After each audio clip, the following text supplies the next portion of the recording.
Welcome everybody to Sin City Living. My name is Jason and I'll be bringing you today's episode.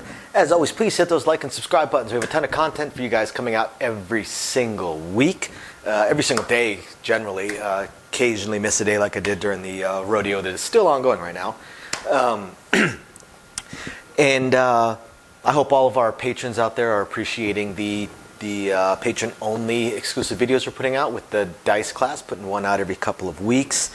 And if you're curious about that, go ahead and check the description down below. Once I get this whole live stream thing figured out, I'm probably going to do a live stream on the patron site as well. One on the regular site, one on the patron site. I do have the new computer for it. Theoretically, I have everything ready. I'm just so busy currently with this rodeo.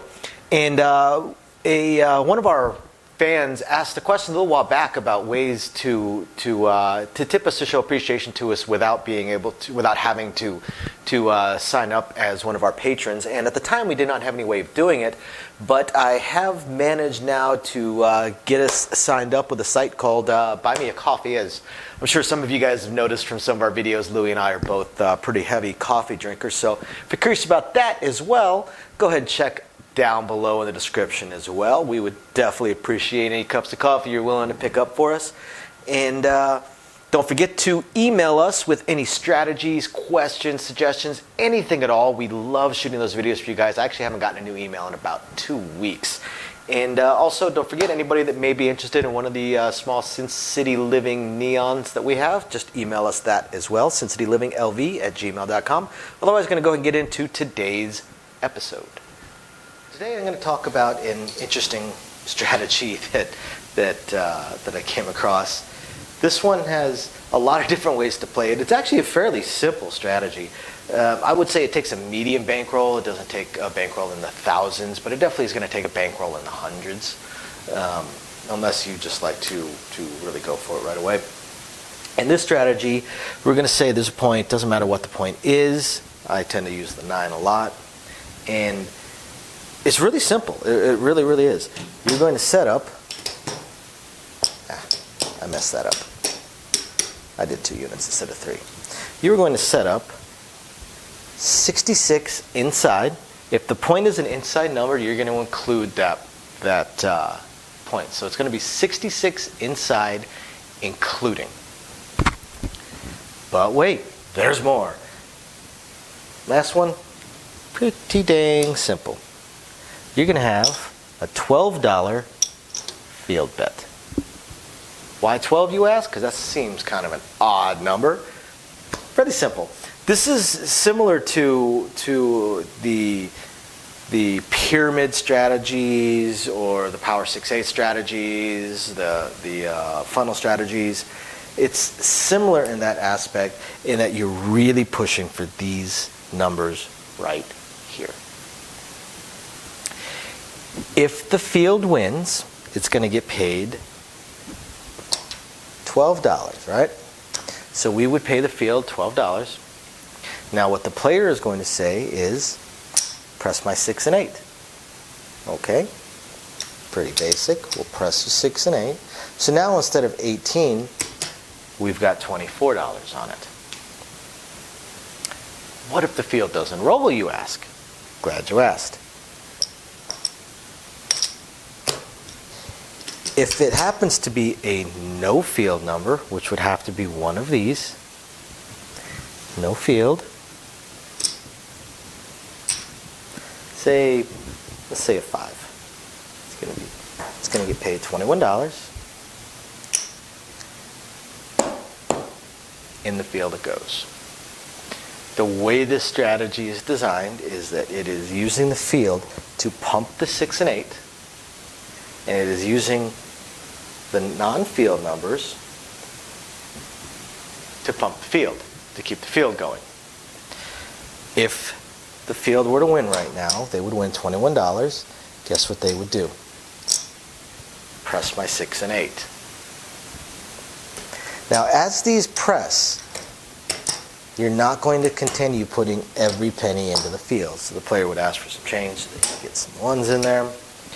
You're going to bet the field, and you're going to use your inside numbers to keep the field going. But you're not going to do it all. Let's say an 8 were to roll right now. So this would lose, and the player would win $28, right? 28 bucks. Well, they certainly don't need to go $28 into the field. Okay?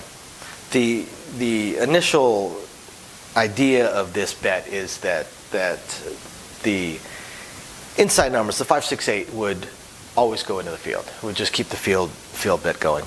I personally think that they should kind of ease up on that a little bit and instead just $12. Because the $12 is what they're using to continuously pump the 6 and 8, right? So let's say we have $12 in the field and a 5 rolls, or a 6. We'll say a 6 rolls. So the field loses. Now this is going to get paid $21, right? Now knowing that they need some ones, I'm going to pay it this way. So that they have their $12 and they can collect the rest. It's only $9, but why not? You're using the $12 to press your 6 and 8. I don't understand why you would do $21 in the field at this point. Collect some. The only time I would increase the field is if I get to the point where I have pressed some of my numbers up and I'm winning more than $24 on a 5, 6, and 8. At that point, if the field comes down, I'm probably going to go ahead and say, screw it, put 24 into the field. As long as I get to the point where these are pressed up, which is also why I wouldn't press just the 6 and 8. I think I would probably funnel into the 6 and 8 until I hit in the green. As soon as I hit in the green, I'm going to try and get my 5 up to 25. And at that point, now I can do a $25 field bet or $24 field bet, and that way I can press these 2 units at a time. And that would be the strategy that I would use. I would slowly build these up and then increase the build. You want to collect, and the player that wrote about this strategy, they didn't really put their collection point. Their exact description was $12 in the field, always used to press the 6 and 8. If a non-field rolls, every penny of it goes in the field. So at what point do they collect? Just off the 9? If the 6 and 8 rolls the way they're describing it, it would all go in the field. I think that's silly. You at first just put $12 in the field. The $12 in the field, keep pumping. Basically, you're doing an iron cross with the 9 included, and with presses, which to me is of course preferable than the standard iron cross. Just in terms of an entertainment value, of course, the iron cross is, as much as dealers tend to look at it as a very, very boring strategy, the iron cross actually is probably the best beginner basic level strategy and probably the most reliable strategy overall. It's just not a strategy for winning huge money on huge rolls, on big monster rolls, which is what we like to see. Like to see people win money on monster rolls. But overall, the iron cross is one of the strongest strategies. So this being a modified iron cross is not a weak strategy. And just like the iron cross, what you'll notice is that the non-field numbers are 3 units, while the field would only be 2 units. An iron cross does not work if they're all the same units. It does work. It's just honestly stupid. Because at that point on the 6 and 8, generally you're winning $1. People do a $12 6 and 8, or a $6 6 and 8, and a $5 field.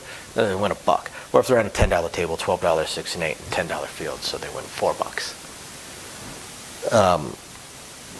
No, I'm sorry, the 6 and the 5, they win $2. So you're winning pennies. You're winning a couple bucks, and it's silly. It's a waste of your time. The proper iron cross always has more units on the place bets than in the field, which is why the iron cross on a $5 table doesn't make a whole lot of sense unless you're playing 2 units on these. Outside of that, again, like I've mentioned before with some of my personal iron cross variants, use the money to press. You win in your field. Cool. Press the 6, 8. I love it. We press the 6 and 8. Awesome. Okay. So you still have your field bet. So let's say a no field. Let's say a 5 rolls. So we're giving them their 9 change. And no field, but they keep their field bet. Okay. Awesome. They've got their 9 change. Now let's say a 6 rolls. So they lose their 12 right here. Now over here, now they're winning 28.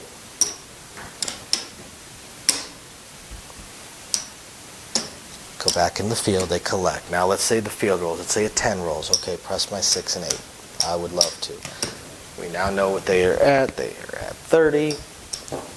Now this is the point right here where I would start deviating. At this point, while it's great to keep pressing the 6 and 8 and go for a big hit, which would be a lovely thing to do, but if you're only going to focus on the 6-8, I would pull these down at a certain point and stack them up onto the 6. If you're going to go for the 6-8, just go for the 6 and 8. Otherwise, I would start using this field bet in other aspects. Let's say 3 rolls. Okay? So you get paid your $12 and press my 5 and 9. Why not? Where's the harm? Because now let's say 9 rolls. Well, of course, it'd be a winner, but we'll say the points dead. Say 9 rolls. Well, what are they going to win? Well, they've already pressed it once, so now they're going to win 21. Right? So they get their $10 there. They've already got enough ones. Boom. Next time a field rolls, let's say it's a 3. They do the same thing. Press my 5 and 9. Now we've got the 5 and 9 at green. Where I may deviate from that, even if the 5 and 9 are just 15 still, is if a 6 and 8 were to roll. If a 6 and 8 were to roll, of course, this would lose. They would get paid $35 right here. I wouldn't add in any ones because I know they've got plenty at this point. So they get paid $35. Well, let's do it this way. They get paid $35. What I would probably do at this point, since I've got a good backlog of ones set up for my other bets, I would probably do my $12 field bet, and I would probably go ahead and do the 4 and 10 as well. Use these numbers now to expand out that way. Or maybe I just do 2 units and I collect a little bit. Either way, I would slowly expand things out. Now, with this strategy, it's really focused on the 6 and 8, and I love that because that's the most likely to roll. Right here, between these two numbers, you have 10 of the 36 possible ways these dice can roll, or 5 out of 18 odds. That's pretty damn good. That is not bad at all. I would not be disappointed with those kind of odds in any way, shape, or form. So I like the idea of funneling into the 6 and 8.